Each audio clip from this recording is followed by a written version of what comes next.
अस्सलाम वालेकुम। आप देख रहे हैं परदेसी वाइब और मैं हूं आपका दोस्त Hashim Umar. Canada tourist visa का आज है session number 46। So let's start questions and answers. पहला क्वेश्चन है प्रिंस जैन का। हमारा फिंगरप्रिंट हुए 4 मंथ्स हो गए हैं, अभी तक कोई रिस्पांस नहीं आया सऊदी अरब से। कितना टाइम लगेगा?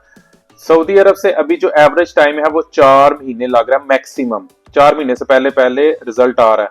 तो अभी आपके 4 महीने हो गए हैं, तो आप उम्मीद रखें कि with in next few days आपका रिजल्ट आ सकता है।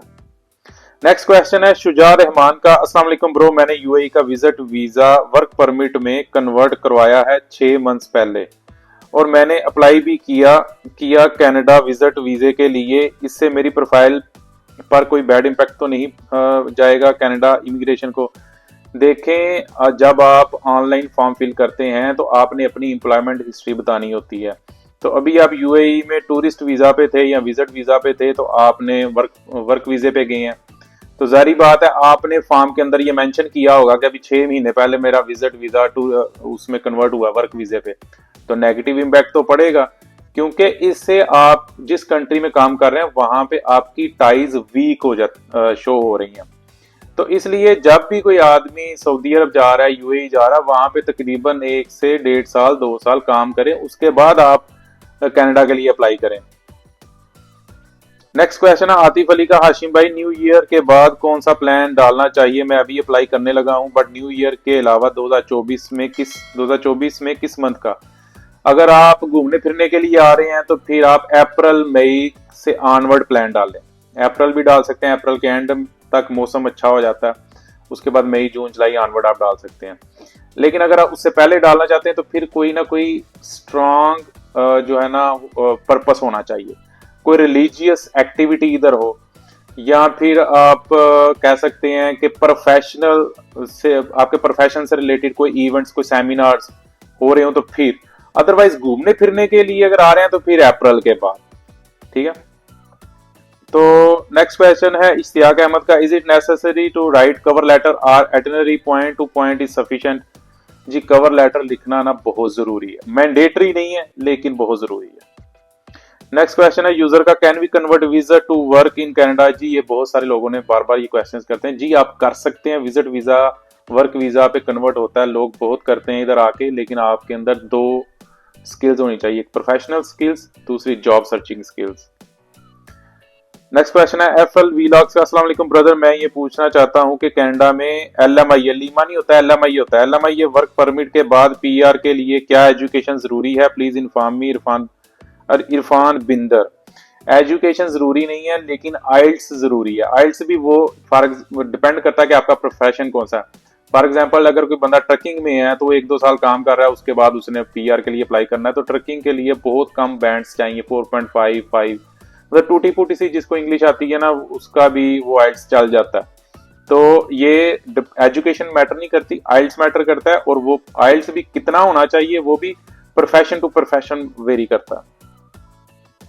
ट्रक मैकेनिक केएसए का क्वेश्चन है। सऊदी अरेबिया से कनाडा की विजिट वीजा के लिए डॉक्यूमेंट्स को मिनिस्ट्री ऑफ फॉरेन अफेयर से अटेस्ट करना पड़ेगा, जैसे कि कंपनी के एनओसी, बैंक स्टेटमेंट।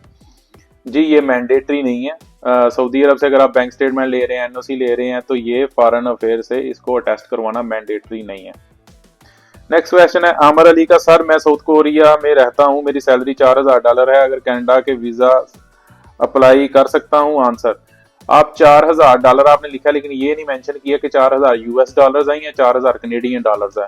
मान ले कि 4000 कनेडियन डॉलर्स हैं तो ठीक है, आप अप्लाई कर सकते हैं, लेकिन ये सैलरी मैटर नहीं करती। मैटर ये करता है कि आपकी 4000 सैलरी मैटर करती है, लेकिन सबसे ज्यादा जो चीज मैटर करने वाली है ना, वो ये है कि 4000 सैलरी आ रही है, आप कितना इस्तेमाल कर रहे हो और कितना सेव कर रहे हो, ये सबसे अहम चीज है। मैं कभी कभी ये कहता हूं ना, ये सैलरी मैटर नहीं करती, वो उसका मतलब मेरा ये होता है कि सैलरी उस तरह इतनी ज्यादा इंपॉर्टेंस नहीं है जितनी ज्यादा इंपॉर्टेंस उस सैलरी को किस तरह आप कंज्यूम कर रहे हो, वो सबसे ज्यादा इंपॉर्टेंट है।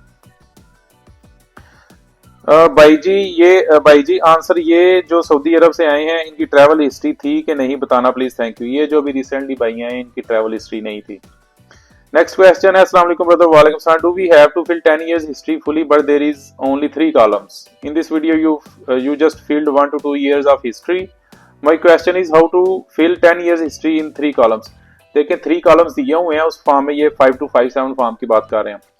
तो आपने जो लास्ट 3 जॉब्स की है ना उनका इसमें लिखते हैं, उसके बाद आप नहीं लिख सकते। ये फॉर्म आप 2 दफा नहीं अपलोड कर सकते। कुछ लोगों के ज़हन में ये है कि एक और फॉर्म डाउनलोड करो, उसमें नहीं, क्योंकि ये आप जब फिल कर रहे होते हैं ना तो इसके ऊपर ऑटोमेटिक वो चीजें आना शुरू हो जाती हैं, क्योंकि ये बाद में इनका ये जो फॉर्म आपने फिल करना है ये उनके सिस्टम ने रीड आउट करना है। तो ये आप 2 फॉर्म्स नहीं लगा सकते। इसी फॉर्म के अंदर 3 कॉलम्स हैं और 3 जॉब्स जो लेटेस्ट जो आपने की हैं वो वाली जॉब्स इसमें लिखते हैं। That's it. आपके ज़हन में कोई क्वेश्चन है तो ज़रूर कमेंट करें, चैनल मेरा सब्सक्राइब करें, लाइक करें, कमेंट करें और ये बेल आइकन जो है ना इसको प्रेस करें ताकि आपको फ़ायदा हो, क्योंकि मेरी वीडियोस का मैं बार बार कहता हूँ मेरे से ज़्यादा आपको फ़ायदा है, क्योंकि पर्सनल एक्सपीरियंस मैं आपके साथ शेयर करता हूँ। ठीक है जी, मिलते हैं नेक्स्ट वीडियो में, तब तक अल्लाह हाफिज़।